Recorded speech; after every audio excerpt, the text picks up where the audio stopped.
Hello, people. Good morning. Welcome to another Monday morning of the Young and Sane Podcast. I'm so excited to have you guys here, back again, listening into this episode on this beautiful Monday morning. I hope you've been enjoying previous episodes, getting one or two things from what we've been sharing so far. Yeah, so I'm your host, Tamarflourish, and I'm here once again to sit with you and let's converse about this important topic. Yeah, so if you listen to this point, you know what we're talking about today. Relationships, brokenness, and trauma is a lot. It's really a lot of things, but we're just going to talk very briefly about it. I believe in the subsequent episodes, we'll delve deep into the subject matter of these things, relational trauma, what causes brokenness, just all of those nitty gritties. But for now, we're just going to be concise about the whole thing, just touching here and there concerning this subject matter. Yeah. So basically, relationship that we're going to be talking about in this episode is pertaining to relationship in a general sense, and although we are going to be narrowing it down to the part that concerns us most, especially as young people, relationship between the opposite sex, boyfriend girlfriend relationship, relationship between same sex, girl relationship, besties, all those kind of things. So we're going to be talking about the general connotation of relationship, not as pertaining to, it mustn't be a relationship between the opposite sex, but yeah. So basically a lot of trauma comes from relationship, whether it's relationship with your fellow girls, relationship with fellow guys, relationship with your parents, relationship with your brothers and sisters, relationship with your relatives, cousins, nephews, nieces, uncles, aunts, whatsoever kind of relationship that exists under the sun in planet Earth is a relationship. Two people in a relationship. Relationship is hard to define. Even the dictionary just basically states that it is a connection or being associated, being related. So you see, relationship is a complex term that really cannot be broken down. It just means that you're related to somebody by blood, by love, attraction, whatsoever thing, guy. You're just related, you're connected to this person. You have an association with this person. There's a connection. I think connection is cuter or better. Yeah. So now generally the concept of what is supposed to be an ideal relationship as it pertains to relationship between humans, now based on the setting, it varies because the concept of relationship, an ideal relationship between a mother and child, should be one that is like guidance, it's like training, it's like a lot of things, and then father child, so that kind of thing. But basically, I think at the core of every relationship there is an element of companionship in one form or the other. I don't know if you guys will agree with me, but so far as I've seen it, I think that companionship in one form or the other is the core of any kind of relationship that exists, right? You're connected to this person, give or take, that kind of thing. So but then basically when we talk about relationship, everybody's mind runs to love relationship, right? Where two people are connected by their emotions, attraction to each other, love, whatever. And it's because of this innate desire in every human that exists under the surface of the earth. We desire to have significance, we desire to be valued, we desire, each and every one of us, no matter how we behave or act or think, there is an innate desire in us to love and be loved, and it can never be denied. Yeah. And in that desire to be loved and to love, it encapsulates the desire significance, right? If you want to be loved, it's because you want to be significant in the life of somebody. You want to be relevant, so you're seeking relevance. You're kind of seeking acceptance. You want to be desired. You want to feel worthy. You want to feel valued. You want to feel appreciated, right? All those things exist in our innate desire to love and be loved. Yeah. And so far, God, as the maker of the heaven and earth, his original design was for companionship to exist in every kind of strata of relationship. So even between parents, there are stages of what the relationship should be defined as. And the ultimate, I think, between a father and child, between parents and children, whether father or mother, is friendship.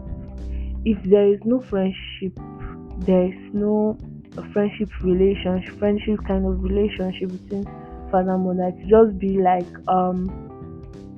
the child and the mother existing because they just want to discharge their responsibilities to each other. And you find that a lot of brokenness happens there, a lot of trauma, because there's no deep emotional connection, right? And at the core of everything is friendship, truthfully.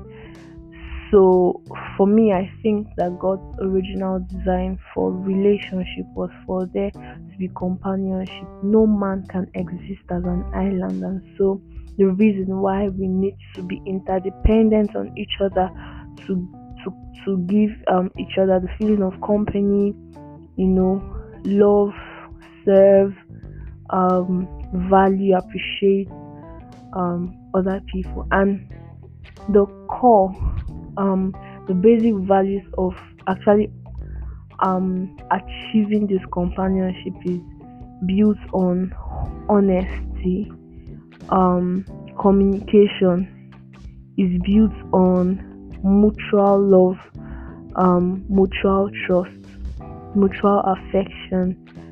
Yeah, so in a friendship that works, you see that the other person, like the two of them, are other-centric, right? So they seek to serve each other, they seek to please each other, they seek to make each other happy. Like you want to serve, you want to love, you want to be there for your friend, right? And so how can I serve this person to become a better person? How can I add value? How can I show kindness? How can I love this person? How can I value this person? So that's basically should be the core of every kind of relationship, to serve, to love the other person in a healthy relationship. But if you look within you, find that there's a lot of brokenness everywhere. So instead of relationship that exists between different settings to be based on friendship, based on giving love and receiving love, sincerely, truthfully, honestly, and then building trust and remaining on the solid foundation of affection, you find that a lot of relationships have become defective. And let's even talk about the relationship between the opposite sex, male and female. also man, woman, boy, girl, you find that it's a lot of sex. Sex is replacing relationships, right? When you talk about being in a relationship with somebody, it looks like, okay, this is the person I'm having sex with. So it's as if relationship is now synonymous to the word sex, which is not supposed to be so, right? And that's just what it is. And there's a lot of friends with benefits. I think the first time I heard that word, I was like, oh, friends with benefits. Okay, so you're benefiting something from this person.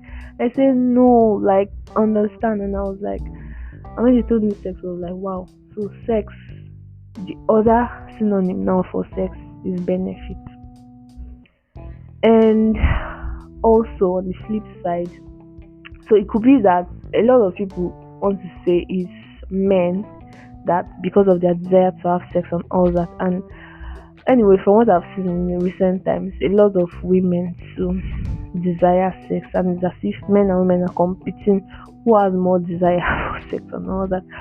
So relationship has become synonymous to the word sex, and then relationship has also become synonymous to the word exploitation, because let's say a lot of girls, a lot of ladies try to use relationship as money well, be oil well of money, where they get money from the guy, a sponsor, they're taking care of, you're pampered, and all of that has become a relationship, which is very defective amongst other things, right? You can look within yourself, your surrounding, the experiences you've had, and you will see a lot of defects in what's supposed to be the original design of what a relationship should be. And the brokenness that is found in a relationship, so all this brokenness, they are found in relationships because they are not usually done in the original way it's supposed to be done, right? They're not done in the authentic way that, say, God, the originator of the word relationship, prescribed. So sometimes when I think of God creating humans, because if you're God, you're all by yourself, you're complete, you're all in all, why would you want to create human beings? And so I like to think that God created human beings for his pleasure, right? And part of what gives pleasure is a relationship that works. If you're in a relationship that works, two of you derive pleasure from each other. And I'm not talking about sex now. You delight in being in each other's presence, in talking with each other, communicating, laughing, gisting, a lot of things, sharing memories, spending time together. So I feel like anytime I think of creation and the reason why God did that, partook in had creation in mind, was, I think, is for the purpose of having a relationship. And so based on the scriptures and how he has explained that he wants this relationship to be an intimacy, a companionship, a fellowship, right? A togetherness, a union, a oneness, mirroring it to how how a healthy human relationship should look like, is a union, is a togetherness, is a oneness, is a companionship, is friendship, is a lot of pure love and sweetness, right, in a healthy relationship. And so if it's done in the original design, the original way, a lot of brokenness wouldn't be happening. But so it has not been done in that way, and that is why a lot of brokenness is happening, a lot of heartbreak. So I'm going to use myself for example. I had a recent heartbreak that almost shattered my life, but I think when I look back, I thank God for it, because it drove me back to God, right? And in all honesty, there was so I had an issue, right, within myself that I was battling with my desires and all that. And I was going back to him, and I remember he told me that she told me what to do and what not to do, but I went to do my own thing. So I was disobedient, and I believe is the reason why the whole thing crashed. Right, but this podcast is not about me. So I'm just trying to cite this example now. I had a broken relationship because I failed. Not necessarily because it was entirely my fault, right? I was in a relationship with somebody, and so each of us had a part to play. But then I failed on my own part. I take it that I failed, and it caused a kind of brokenness. And if sometimes I look back and I'm like, if I actually did it the way God wanted me, He instructed me to do it, I think this could have worked, right? But it didn't work. It didn't work. It failed. And that's just like citing an example of a lot of brokenness happening in relationships now, is because we decide to deviate from the prescription of the maker, the originator of this relationship concept. And what is even his prescription? His prescription is that we should be connected to him, the source of love, so that we can learn how to give it fully and receive it equally in great measures. So I was saying that I thank God when I look back to my relationship that kind of got broken. It broke me, right? But when I look back, I'm thankful for it because it drove me further closer to God. So there are a lot of things now that I'm putting into perspective, and I'm really, really understanding, right?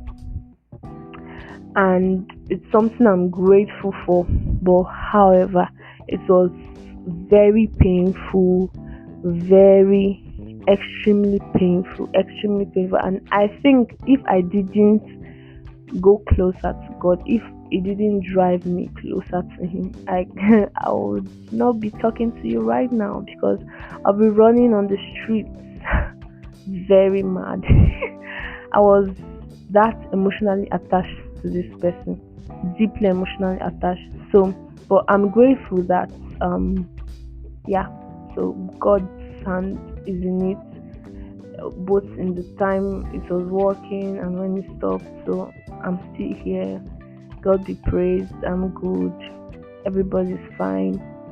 But lessons have been learned, and is the reason why I'm sharing with you guys today. So misuse and abuse of relationship abuse, all kinds of abuse causes brokenness. What is abuse? What is misuse? Is when you're not using it correctly in the way it's supposed to be used, or in the way it's supposed to be done. You're abusing it, right? In such misuse or abuse of relationship can cause the brokenness that leaves trauma.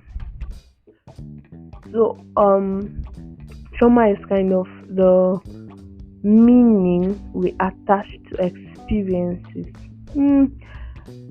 Basically, is like the meaning we attach. Some people don't become traumatized based on some events. Some other people become traumatized based on those same events.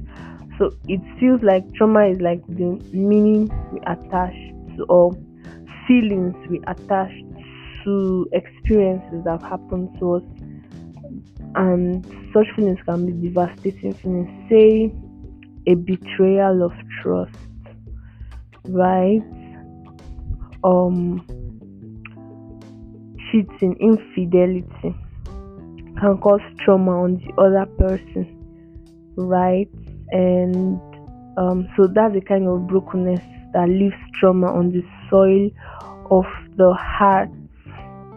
So there are a lot of trauma that exists, kinds of trauma that exist, all types of abuse, emotional abuse, physical abuse, sexual abuse, so abuse, a lot of them, verbal abuse.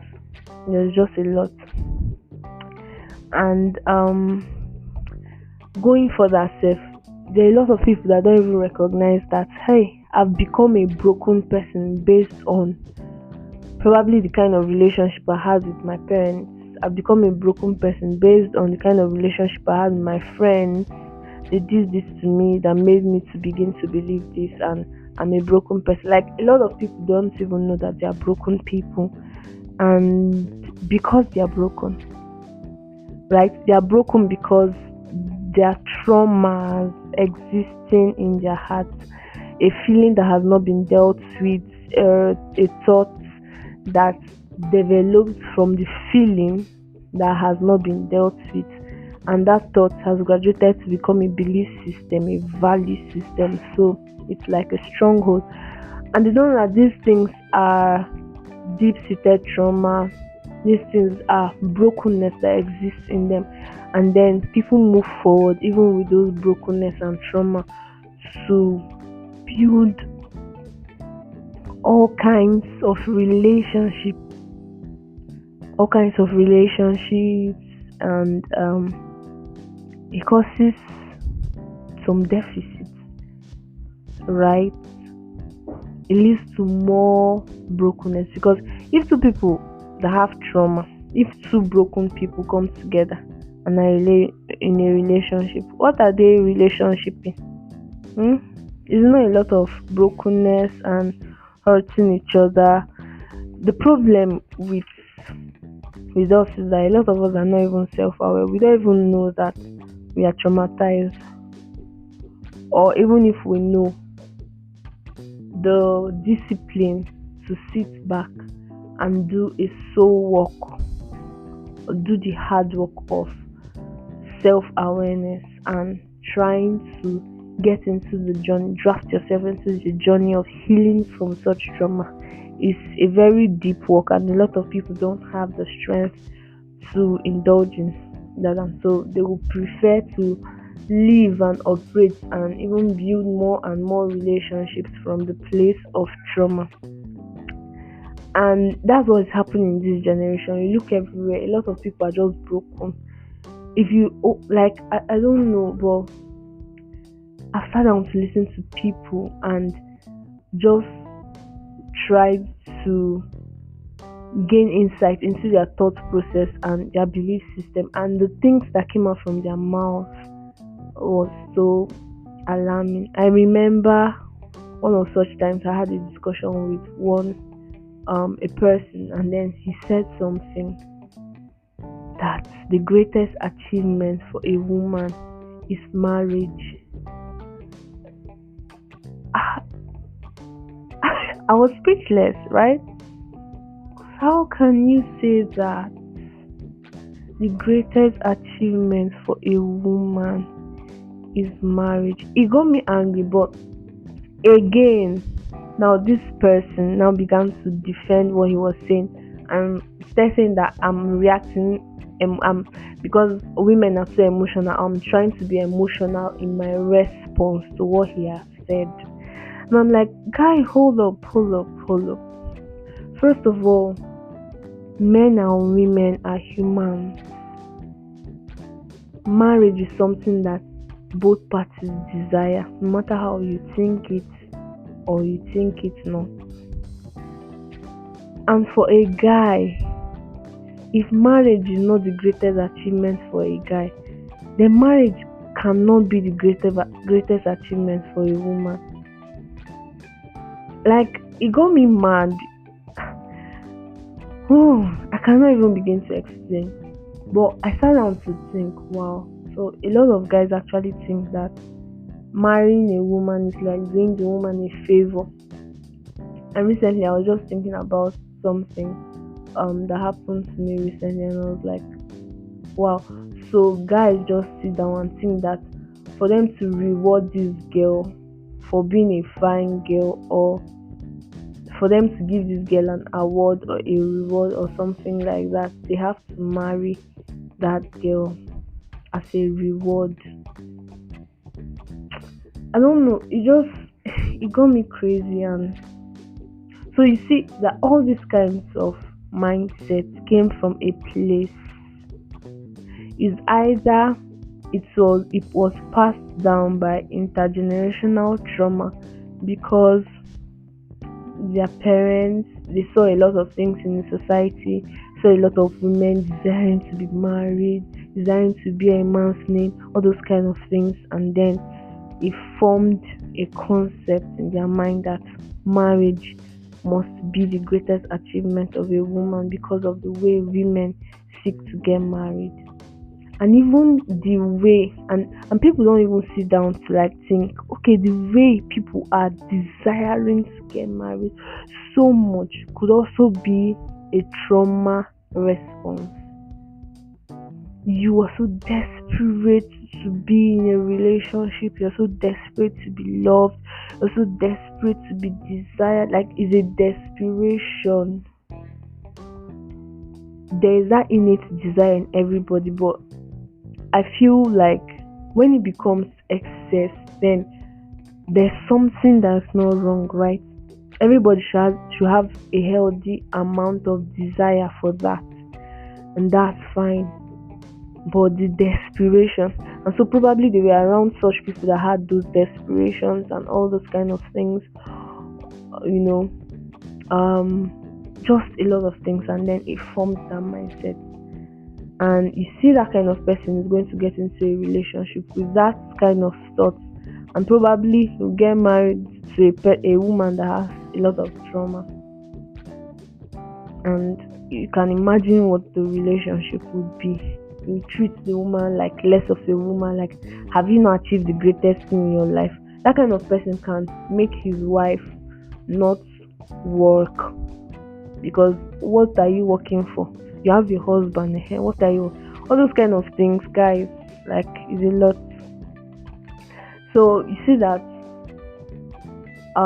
traumas that have not been dealt with, brokenness that have not been dealt with, people just move on without seeking healing, and then they begin to build all kinds of relationship around that. So it's like you're building and building on a very terrible foundation of wounds and scars and trauma and hurt and pain, and it's just going deep and deep and deep and deep. And some people even go extra mile. Of course, when you're operating from a place of trauma, you're going to be amassing more trauma, more wounds, more hurt, more everything to yourself. And seriously, healing is what we all need. Healing is what we all need. But because it is so hard and it is so difficult, healing from trauma is not difficult, right? It's not like it's so difficult, but we have built a culture over the centuries, over the years, that did not know, the Africans did not know, or probably even the world. It was not something that was known. A lot of us use the religion to fight it, to cover it, to bury it, and all that, and it was not something that was known until recently. And then culture has made us to keep evolving that, like, nobody was used, culture is now evolving, right? But nobody was used to trying to put a break on their life, pause their life, or pause whatever they are doing, or just take a moment, rest, chill, and then seek healing from the right places for those heart wounds, brokenness, trauma that have been gotten from one relationship or the other, one experience or the other, whatsoever. A lot of people are not just used to this, especially in our African countries. And even now that the concept of mental health, trauma, healing, therapy is going about, a lot of people are still reluctant. I think the other day I was asking a question on my Facebook page on why a lot of people prefer to keep so many wounds to themselves instead of seeking healing, seeking therapy. Why people will not subject themselves to therapy. And it was a lot about money, and I'm like, okay, what if the cost is not even a problem? And then like, it's just very hard for an African man to take himself to a stranger, because these people are going to be strangers more often than not. And even if it's someone that you know, you take yourself to somebody and begin to bear out everything that probably you've done or that has happened to you. We're just used to keeping to ourselves and keeping a lot of secrets and patching up and being the man and being the woman and being strong and being mighty. And we keep moving with all this load, burdens and weights that they are not healed, they are not dealt with, and we are moving on, we are acting strong, we are moving, and then everything is just going wrong. And I think I was listening to quite a number of things, probably last month or last week, can't really remember when. And then a lot of people were mentioning the fact that a lot of men die faster than women. So fathers die faster than mothers. And then people are mentioning the fact that because fathers carry a lot of burden that they don't share. And I was wondering, but they used to have boys get out. What was that thing? Get away, what they call it? Like, you hang out with your fellow men. And then some guys are mentioning that when they hang out with their fellow men, they don't discuss their problems. They just talk about life in general. So I'm like, so who do you offload? Who do you pour out? You go to your house, you don't discuss with your wife, you keep a lot of things to yourself. You speak with your friends and you still don't talk. And of course, they can hardly subscribe to speaking to third parties. It's usually women that run to their pastors to talk stories. It's usually women that will gather together and tell each other their stories. Like, women are more open, right? And I was seeing it from this point, like, okay, that's the reason why a lot of men die faster, because of how they keep all these things to themselves, keep a lot of trauma, keep a lot of pain, keep a lot of hurt within themselves, and they're just holding it. And you see that at a certain age they begin to have stroke or heart failure, all those kind of things. And guys, this is really a deep thing. So in every kind of relationship, right, every kind of relationship, seeking healing when there's a brokenness somewhere is very, very important for a healthy relationship to be formed. Else it's going to be a struggle. It is going to be a struggle.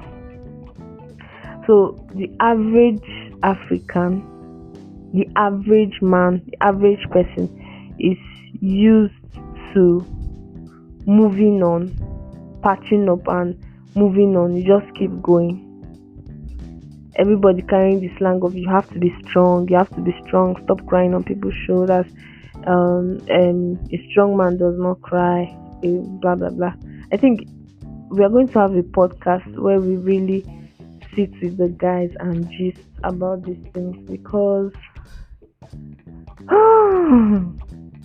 you guys keep a lot of emotions, and sometimes I fear, because it's very dangerous. How can you be keeping a lot of emotions within yourself like that? And then it's the reason why you see a lot of guys subscribe to sex, because they want to offload. They want to let out what they feel, and the only way they know how to do it is through sex. And the moment you ejaculate, the problem is still there. The problem is still there. So why do we do this? right? You have to be strong. Nobody can help you. I mean, nobody can do it for you. You have to carry it by yourself. Only you know how to carry your burden by yourself. Where nobody, and it's just a lot of things, like a lot of slogans about keeping the manhood, not letting yourself fall apart. But you are trying to keep toxic emotions. You're going to fall apart either sooner or sooner. So it's just a lot of things, and so it's a circle. People are not seeking healing. They move on to the next relationship, and then there's a lot of scarring. You are scarred from this relationship, and you move to the next, and you are scarred on top of the scar you had, and then you move to the next, and you are scarred again, and then there's this concept of hurt people. Because you are hurt, you are still going to inflict hurt. You are still going to inflict pain, even without the intention or the consciousness of doing that. You're going to do it because you're traumatized. You're carrying a lot of baggage, emotional baggage and trauma. And as you get older, the pains and scars and the brokenness and the trauma can get passed down to your future generation. So a person that keeps the pain, the trauma, the brokenness together, till such person may get into like series of relationships, and then probably subsequently the person gets settled down in one of the relationships, and you're going to pass down the trauma that you've not dealt with to your children. There's just going to be a lot of issues. I think in a subsequent episode we are going to talk about intergenerational trauma and how it happens, what it is, how it happens, and how it's passed down, right? How it works. And so just like that, the circle continues. So it's the reason why healing is very paramount. In this day and age, we all need to be healed so that we can love in a healthy way. We can receive love in a healthy way. We can give love in a healthy way, and we can get involved in healthy relationships between parents, between siblings, between friends, between opposite sex, just whosoever it is. We do not need the circle of trauma and hurt and brokenness to continue, especially in relationships. It happens more in relationships, right? Is the reason why we need healing. We need to seek healing. So that's where we're going to wrap it up for today's episode of the Young and Sane Podcast. I hope you learned a thing or two.